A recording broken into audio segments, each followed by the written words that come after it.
Guys, before we begin this video, I'm humbled to inform you that we have reached a milestone of 50,000 subscribers.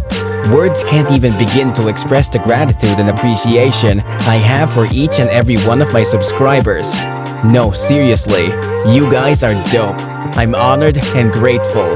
With that out of the way, let's begin this fantasy manga list. Number 10. Aragane no Ko. A world where stone is at the center. An ore craftsman, Akaboshi, visits an underground village and meets a boy whose left foot is petrified. The boy's goal is to find the man with the 3-line piercing, but he holds a secret. The two of them set off on a journey to save his family. Both of them will be facing many new enemies and backstabbing friends along the way. The world building of this manga is totally unique and massive. The art is top tier and the panels are well portrayed. The story is also original with a lot of new concepts. The characters are all likable. The pacing of the story is perfect. This manga is a real hidden gem for fantasy genre lovers. Number 9. Cleo and the Forest of the Undead.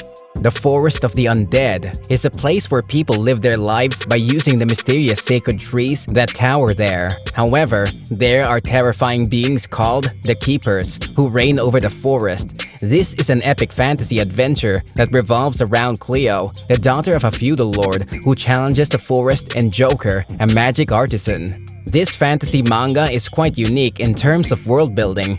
There are two main characters. Cleo is a tomboy-type princess and Joker is an artisan. He can make awesome magical equipment and he also has some mysterious factors around his background. He's also quick-witted and badass in some cases. Other side characters are also written very well and they feel like a part of this world. This manga really excels in its art department.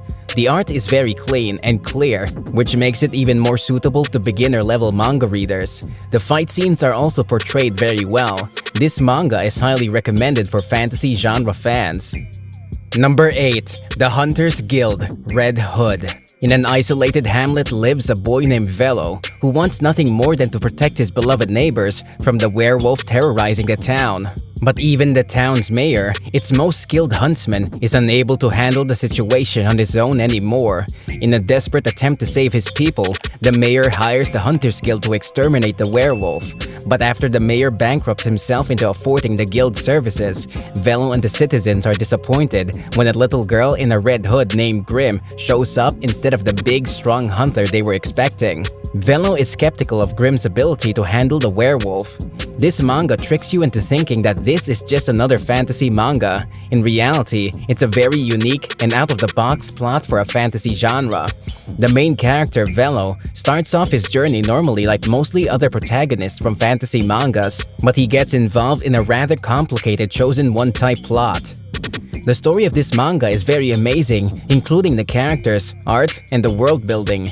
It's a finished manga with 18 chapters, so you can finish it in just one sitting.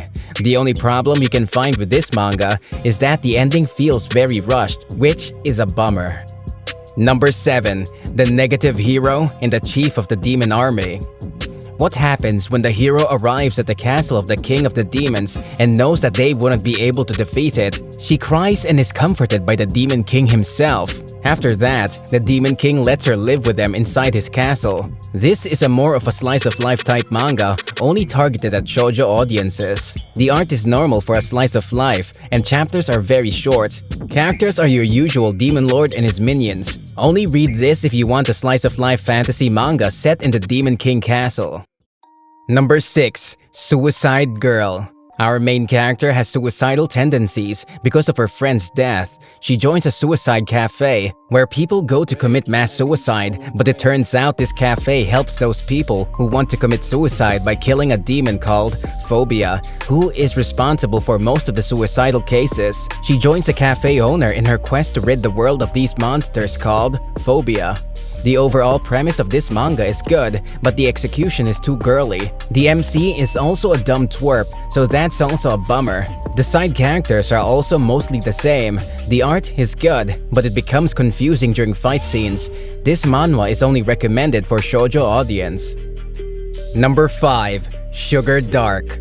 Mole Reed, aka Criminal Number 5722, has been condemned to life in jail for murdering his superior officer. But for some reason, instead of being hauled off to rot in prison, the ex-soldier is taken to an enormous graveyard guarded by a haggard old man and a slavering dog, and he's instructed to start digging. Mole assumes the enormous holes he's digging are mass graves for fallen soldiers, but that couldn't be farther from the truth. For when a group of mysterious masked men arrive at the graveyard one day, the digger learns the truth about humanity's greatest enemy, the dark. This is a supernatural drama with mystery elements attached to it. The main character is just 16 years old, but he acts like a mature guy, which is good to see. There are only a few characters, but they are all written well. The art is also nice, and it can be gory sometimes. It's a completed manga with 19 chapters, so you can finish this in one go. Give this a try if you want a really good but short supernatural mystery manga. Number 4. Gantz E. A peasant named Hanbei asks a girl named Oharu for her hand in marriage, but Oharu confesses that she is already thinking of another man named Masakichi from a neighboring village. When Hanbei seeks out Masakichi, he finds that Masakichi possesses a sword and the skills to use it, despite being a peasant. Their fight is interrupted when they hear a girl drowning. In order to save her, both of them die and get respawned inside a room with different people who also died for some reason. They have to fight grotesque monsters of unknown origin in order to make it back alive to their world. This story is quite good for a Gantz manga. Even if you haven't read the original Gantz manga, you're still gonna enjoy it. Some parts are left unexplained, but they don't matter too much. The art is also good with well-portrayed panels, and it can also get gory sometimes. Characters are also good. Give this a try if you want a dark action-packed giant monster-slaying manga. Number 3. Yongbyong Maluhan. Mercenary Maruhan is the man who roams the darkness in the time of humanity's doom. In the ancient era of the supercontinent, where no border exists between the East and the West, the race of demonic beasts begins an invasion against the human race, breaking the mutual non-aggression pact. And as humanity takes to the road to seek refuge, some gather to form the ultimate army for an attempt to kill King Road, the chief of the demonic beasts. This is an old manhwa, that's why it's not colored, but its art still holds up to today. There are also a ton of battles involving armies. It can also get brutal sometimes. At the start, its story feels like Warhammer 40k because it has similar orc-type enemies attacking the human race, but later on, it develops into something more amazing. The pacing of the plot at the first few chapters is bad, and not many things are explained properly, but later on, everything is made clear. It has a really unique and badass cast of characters. The world building is also top-notch, with many new concepts introduced. This manhwa is a perfect example of old but gold. The only problem is that a few chapters are still not translated yet, which is a bummer. Number 2. Family Rivalry Killing Battle. Masahiko Mariyama is a small-time businessman. He lives a modest life with his wife, 2 children, and dementia-stricken mother. Then, one day, the people disappeared from the town. In the midst of his confusion, he's summoned to a place where he finds 7 families and giant dolls. There will be a game once in a week, and the winner family will get a prize, while the loser family has to sacrifice one of their family members to the monsters, and no one is allowed to escape. So begins the compulsory recreational activity. This manga really hits you in the kokoro. It's a battle royale type survival manga, but instead of individuals, 7 different families are participants. There's also a mystery element to it. The overall story is really good. It has its ups and downs. It starts off a bit slow, but becomes really good in just a few chapters. There are also some really good and well-crafted twists and turns in it, which will keep you hooked until the end. Characters are also written very well, and especially the main character, Mariyama. He has the best personality out of all. The art is also drawn well for a drama-type story. This is definitely a hidden gem, which deserves way more recognition. It also has a lot of dark moments, so only read it if you can stomach dark stories. Number 1. Ryuma no Gago.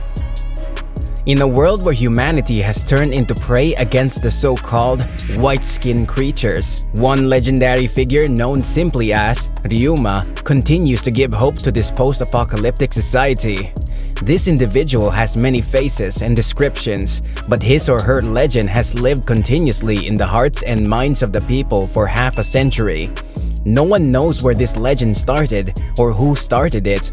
Here starts a chronicle to unveil the mysteries of a legend. This manga is a real hidden gem, and it's also one of my favorites. Its story is quite unique and original. It's a concept I have not seen in any other manga or manhwa. There's no actual main character in it, and there are a bunch of different characters who take the role of Ryuma after the previous one dies. They all have one similar goal: to save the humanity from the monstrous creatures. The way the story presents itself can be a bit confusing for some readers at the start, because it keeps moving back and forth in time. The lore of this manga is really strong and mysterious at the same time. It's an old manga, but its art still holds up to today's standards. Characters are also the main highlight of this manga. Every single one has unique traits, which make them more memorable. Also, don't get attached with any character because they keep dying like flies. The world building is also quite immersive, and it perfectly shows a world on the brink of annihilation. This is a must-try gem for anyone looking for a unique story.